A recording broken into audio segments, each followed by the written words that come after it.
Welcome to Mom on Purpose, where it's all about helping moms overcome challenges and live their best lives. My hope is by being here, you are more inspired to become the mom you were made to be. I'm Natalie, your host, a wife, boy mom, dog mama, Chicagoan, and former lawyer turned professionally certified coach. If you're here to grow, I can help. Let's go. Hello, my beautiful friends. Welcome to the podcast and today's episode about finding your why, purpose-driven motherhood. I just have to say that I did not realize how purpose-driven I was until I created a class for the Mom on Purpose membership, which was released on the 1st of this month. So if you're not in there, you have to get in there and get this class because it really teaches everything that I use in my life for defining my purpose, setting my priorities, and then creating a balanced life based on that purpose and those priorities. And what I realized through creating this class is that I am extremely purpose-driven in the very best way. Obviously, I've always cared about purpose and intentional living, and that's why it's called Mom on Purpose. But what I hadn't connected was how much I'm willing to go through, how much I'm willing to sacrifice, how much I'm willing to do hard things is because I have a really strong sense of purpose. So let me first tell you what my purpose is and give you an example. And then I'm going to kind of talk you through just what having a purpose can do for you, the difference between having a why, like a reason why you're doing something versus your overarching purpose, and kind of like the pitfalls of not doing this work, right? Because you don't have to. We know lots of people who don't do any of this work at all, and they seem to be just fine. But what's the difference? Like, why live life this way?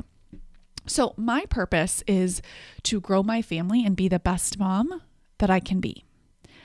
And when I clearly defined that and realized that's what my purpose is, I fully understood why I am so willing to do what I'm doing right now. I'm pregnant with my third child, about to have my third baby boy in 3 years. I've grown my family relatively quickly. And when I got pregnant with my third, I had several friends reach out to me and also just people online and ask me, like, how did I know that I wanted to have a third child? And it wasn't until I created this class, Purpose, Priorities, and Balance, that I really realized it's because I'm so clear on my purpose. And my purpose keeps me making decisions that align with it. It keeps my priorities so much easier to make decisions through. So on like a really practical level, I don't travel a ton. And I have lots of friends and peers who love to travel and travel often. And it's just not a top priority. Do I travel from time to time? Yeah. But I have little ones right now, another one on the way. So traveling just isn't high up there as a priority. My focus right now is growing my family and being the best mom I can be. My priorities are my family and my business, my clients, you. So those two things are 1 and 2. Are there other things that I do in my life? Of course. But when I think about making decisions, I always filter it through that, the 1 and 2 priorities, and then anything else goes after that. And that's really what the definition of a priority is. There has to be an order. It makes decision making so much easier. So let's take a step back and just define what purpose even is compared to what having a why is, and how I think this is really helpful and what you can take away from this episode to apply to your own life. So I like to think of purpose as your mission. It's the impact that you want to make on the world. And I say that, but I don't mean necessarily that it's about you giving. It's just that you are a human being, as you know, and how you live your life will have an impact. And it doesn't have to be an altruistic purpose. And I talk about this in the course, but whatever you do, just by being here, you are contributing because you're contributing through evolution. You continue to evolve yourself, and that has an impact. So when you're thinking about your purpose, it's a bigger picture. It's the overarching mission that you have for your life versus your why is much more of your emotional reason that drives your purpose. It's that internal motivation for the mission. So they're both intertwined and sometimes used interchangeably, but I do think it's helpful to break it out like this. So if we go back to my purpose, we can kind of talk about my why. So if my purpose is to grow my family and be the best mom I want to be, right? That's kind of my overarching goal, mission in life. My why, like why do I want that, is much more personal and rooted in my desire to create my family and instill the values that I didn't experience growing up and just have this really family-oriented life that I always wanted. And this why drives my emotional energy behind my purpose, and it gives it so much more depth. It's what keeps me committed to my purpose during hard times. I have a really strong why. Now, this is different than why do I want this versus, you could say my siblings who had the same upbringing as me, but they don't have this purpose. I think that's okay. I don't think we have to know why we have the desire for the purpose that we have. I think they're God-given. I think they're meant for you, and they will guide you towards your best life. So I don't try to figure out why I have the purpose, but instead I'm connected to the emotion and the reasons driving me. So why is it important to me to live out this purpose? Because all through my childhood, I always wanted to be a mom. I continue to have that desire. I always wanted to create this sense of family. I come from a pretty small family, even out of the cousins that, I see and know and talk to on my mom's side. I'm the only one having kids, and that just fuels this desire in me to have like a really big family. I've always wanted that. And that why helps me withstand the challenges, the late nights, the early mornings, the up all nights, the tantrums, the challenges that are yet to come that I don't even know about.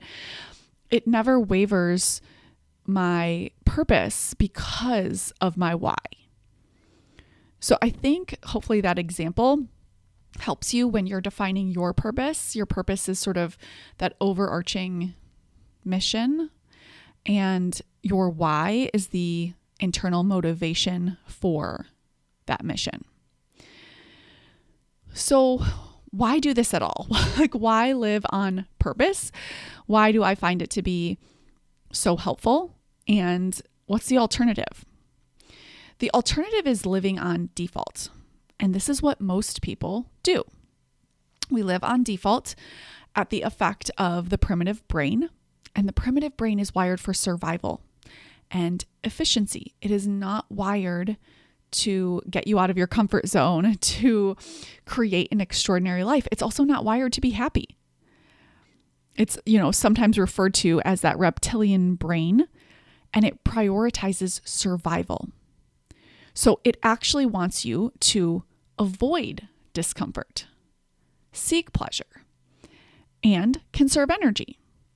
And that, my friends, is the opposite of living on purpose, because it will take so much strength and discomfort for you to get outside your comfort zone and be the next version of yourself. So let me give an example.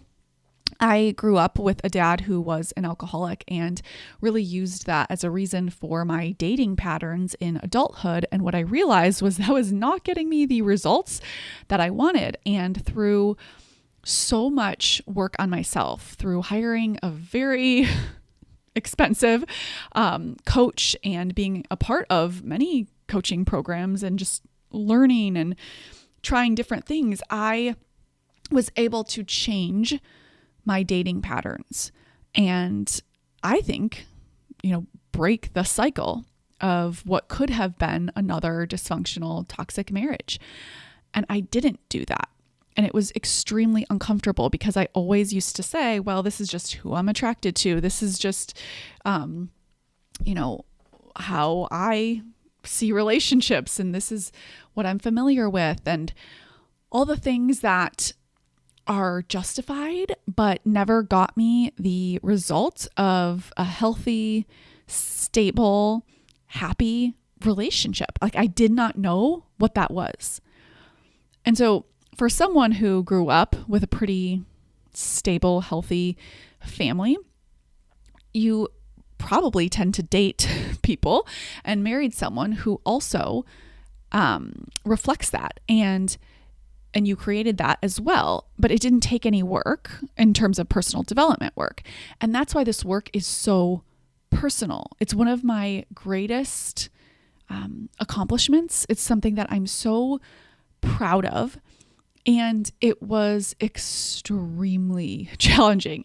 It was not what would have happened on default. On default, I would have been with someone who was similar to who I dated in the past, who drank, who partied, who would not have been the type of husband and father and life partner that I knew would create a stable, loving, safe home. So I wasn't set up for that. So I had to override my default brain to create that. I had to break that cycle, right? And that's why they call it a cycle, because it's so easy for your brain to just repeat patterns.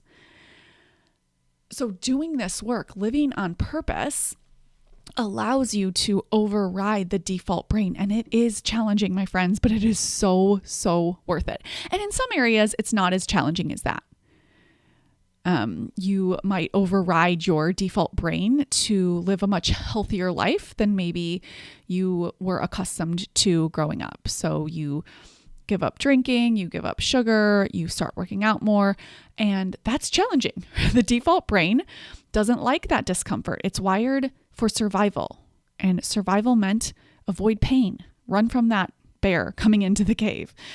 And that was useful for evolutionary purposes, but not so useful when we're talking about the discomfort of a little bit of hunger that you need to feel in order to lose some weight, to live out your purpose and your goal of, being healthier, for example.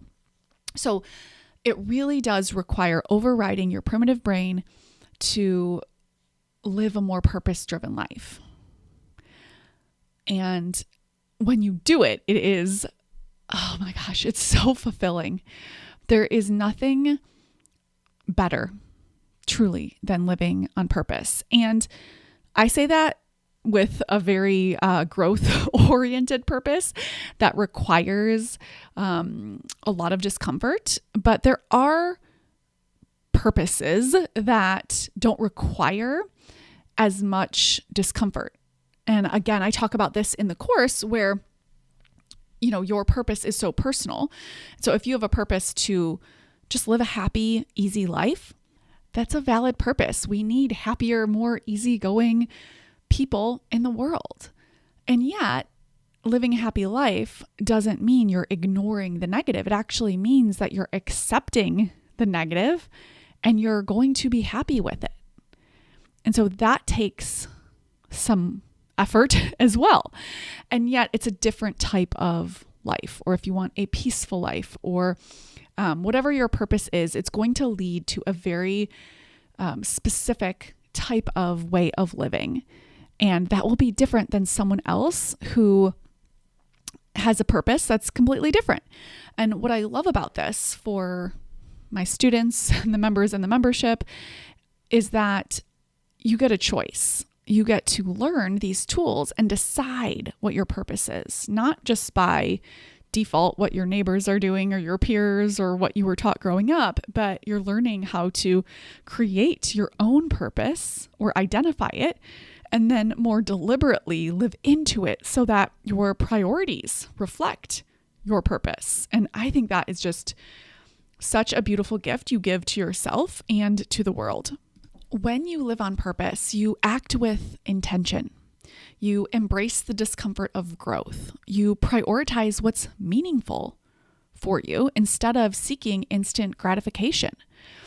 Your daily actions align with what truly matters to you. I have a perfect example of this, like waking up in the middle of the night with your kids. Not super enjoyable.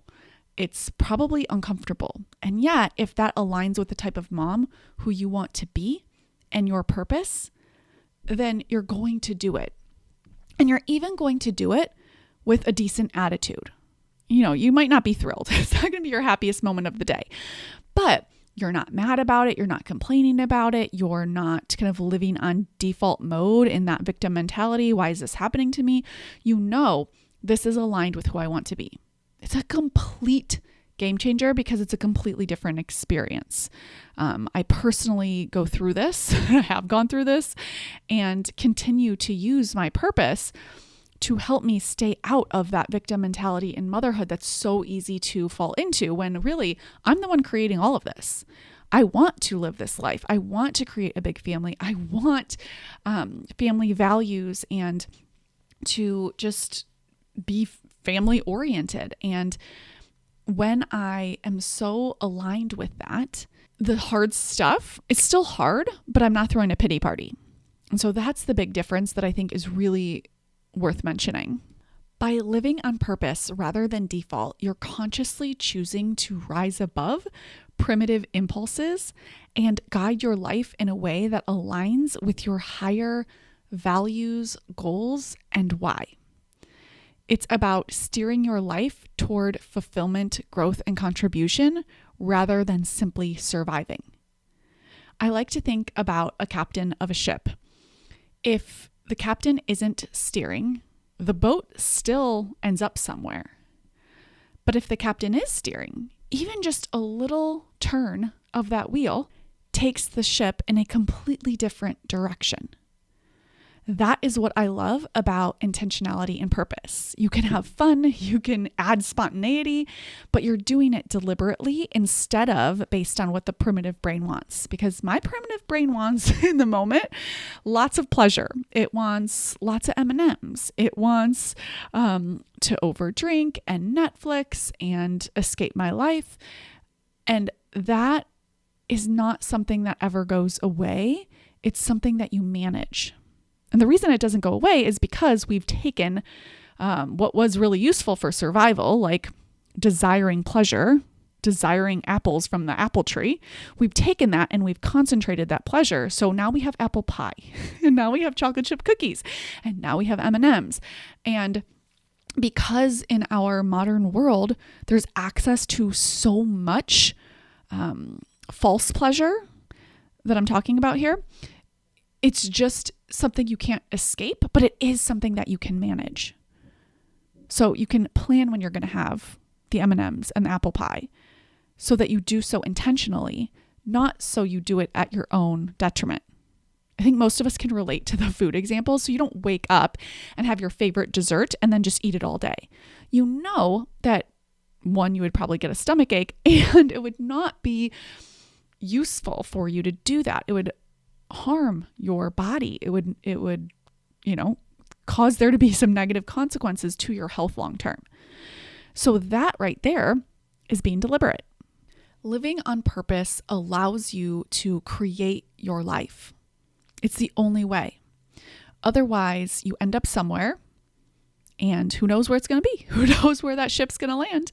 It's going to land somewhere. But if you're not steering it, it might not be somewhere you like. If you are steering it, it's so much more likely to be exactly where you want to go. Now I want to dive into purpose-driven motherhood. What does that even mean? I think it's about approaching being a mom, approaching your family with intentionality, with a clear sense of direction, rather than going through the motions or reacting to the daily challenges. I talked about this in a reel on Instagram over at mom.onpurpose, if you want to follow along, where I decided to unfollow and hide any accounts that kind of promote relatable motherhood. And this was hard to do because relatable motherhood posts, they feel really good and validating in the moment. So a relatable motherhood post might be something about just how freaking hard motherhood is without any upside. It's not, oh, this is hard and we can do hard things. Let's come up with solutions. It's more like, let's just complain about how hard it is. And what I realized was that connecting over complaining about motherhood did not make me a better mom. It felt a little good in the moment. It felt validating in that moment, but it didn't make me feel good. And the best example I have to compare this to is to think about like a professional athlete who is at the top of their game. Do you think that after losing a game or not getting the outcome that she wants, after a long, hard day, she gets on Instagram and looks at accounts of other athletes who are complaining, not winning, not doing a great job, and talking about how hard it is?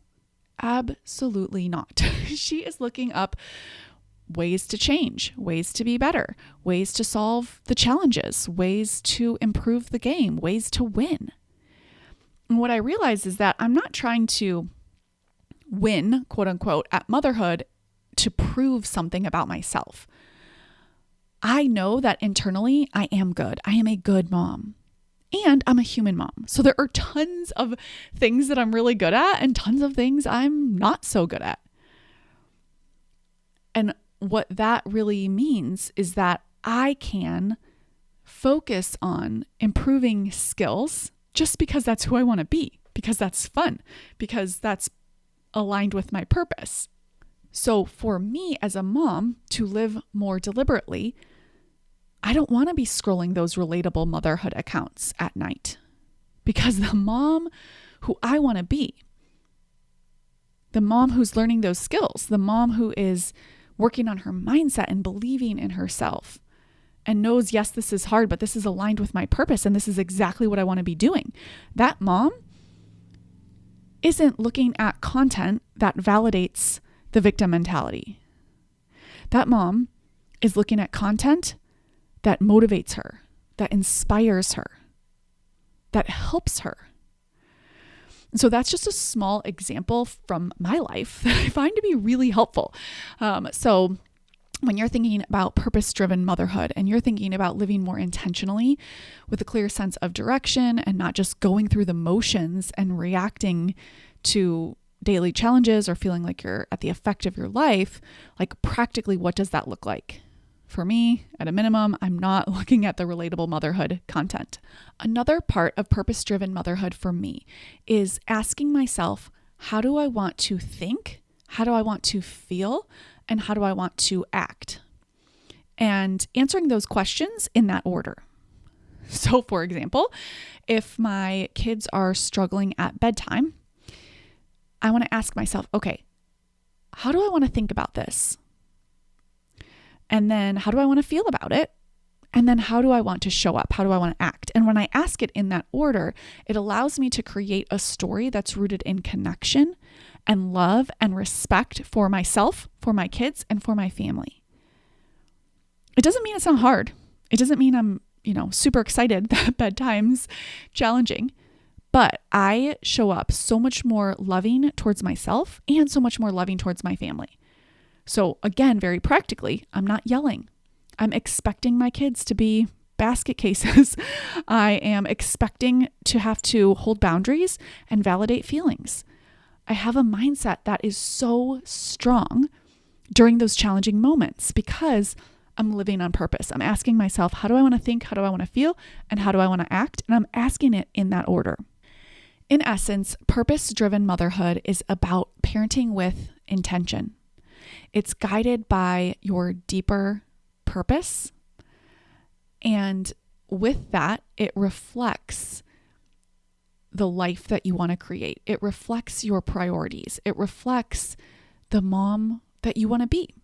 And you're not supposed to be the mom like your kids' friends' moms, or like the mom across the street, or like your mom. You are supposed to be the exact mom who you are being. And sometimes that means you make mistakes and you mess it up and you get it all wrong because you're a human mom. I'm right there with you, my friend. And that's why I love these tools, because they make space for that. They make space for repair, restoring the relationship. They make space for reconnecting. They make space for self-compassion. It really is such a beautiful journey of growth that I'm just so happy to be on. And I'm so happy to be on it here with you. And as your children grow and as you're modeling these tools, you're growing and you're seeing the benefit of the tools in your life, and the ripple effect goes to them as well and to your family. And I just think that is so incredible and amazing. And I just have to give a shout out to the members inside the membership. There are so many of you who have teenagers, who have adult children who are doing this work. And that's because it doesn't matter the age of your kids. This work is really about mom. It's about you. And your kids can be any age and they can experience the benefits of your growth. And you, of course, get the benefits of them. And I just think it's work worth doing, as I like to say. It really is, when you understand how to manage your mind so that you can live your life on your terms more deliberately by overriding that primitive default brain. It's like you've cracked a huge code towards life. And I don't think there's anything better, because no matter what challenge arises, no matter what's going on in your marriage or with your in-laws, you can pull out your tool belt of tools and pick out the right hammer or the right wrench or the right screwdriver and apply it. It doesn't mean there isn't negative emotion. Oftentimes there is. And yet you feel equipped, like you can get through anything and you can create anything. Oh, I could go on and on all day, my friends. I love talking about purpose. I love talking about motherhood, all of the things. So you have to come inside the Mom on Purpose membership and get this course on purpose, priorities, and balance. I go much deeper into how to define your purpose, how to create your list of priorities, what not to do with respect to priorities, how many priorities you should have. And then what I didn't talk about today that's in the course is how to create a sense of balance in your life and how to get out of the kind of negative, toxic mindset that your life is out of balance. And of course, it's not just about this class. You get that added accountability from me. 24/7 Ask a Coach forum. You can pop in anytime. I'm the only one answering those questions in there. So you will get coaching directly from me to help you through any challenge that you are facing.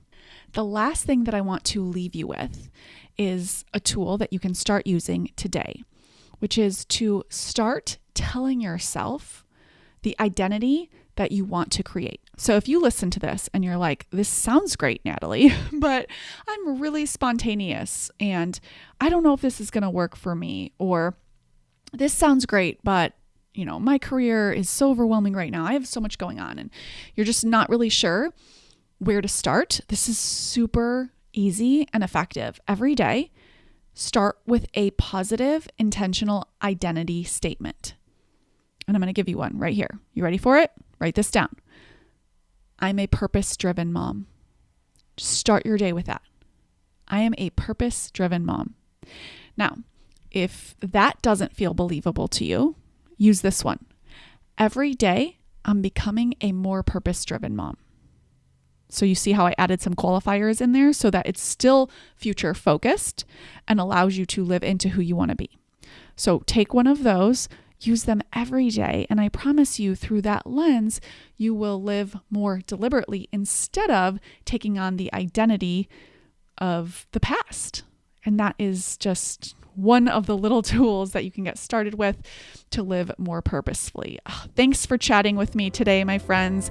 I will talk with you next week. Take care. Thank you for being here and listening. Now head on over to momonpurpose.com/coaching to learn more about the Mom on Purpose membership, where we take all of this work to the next level.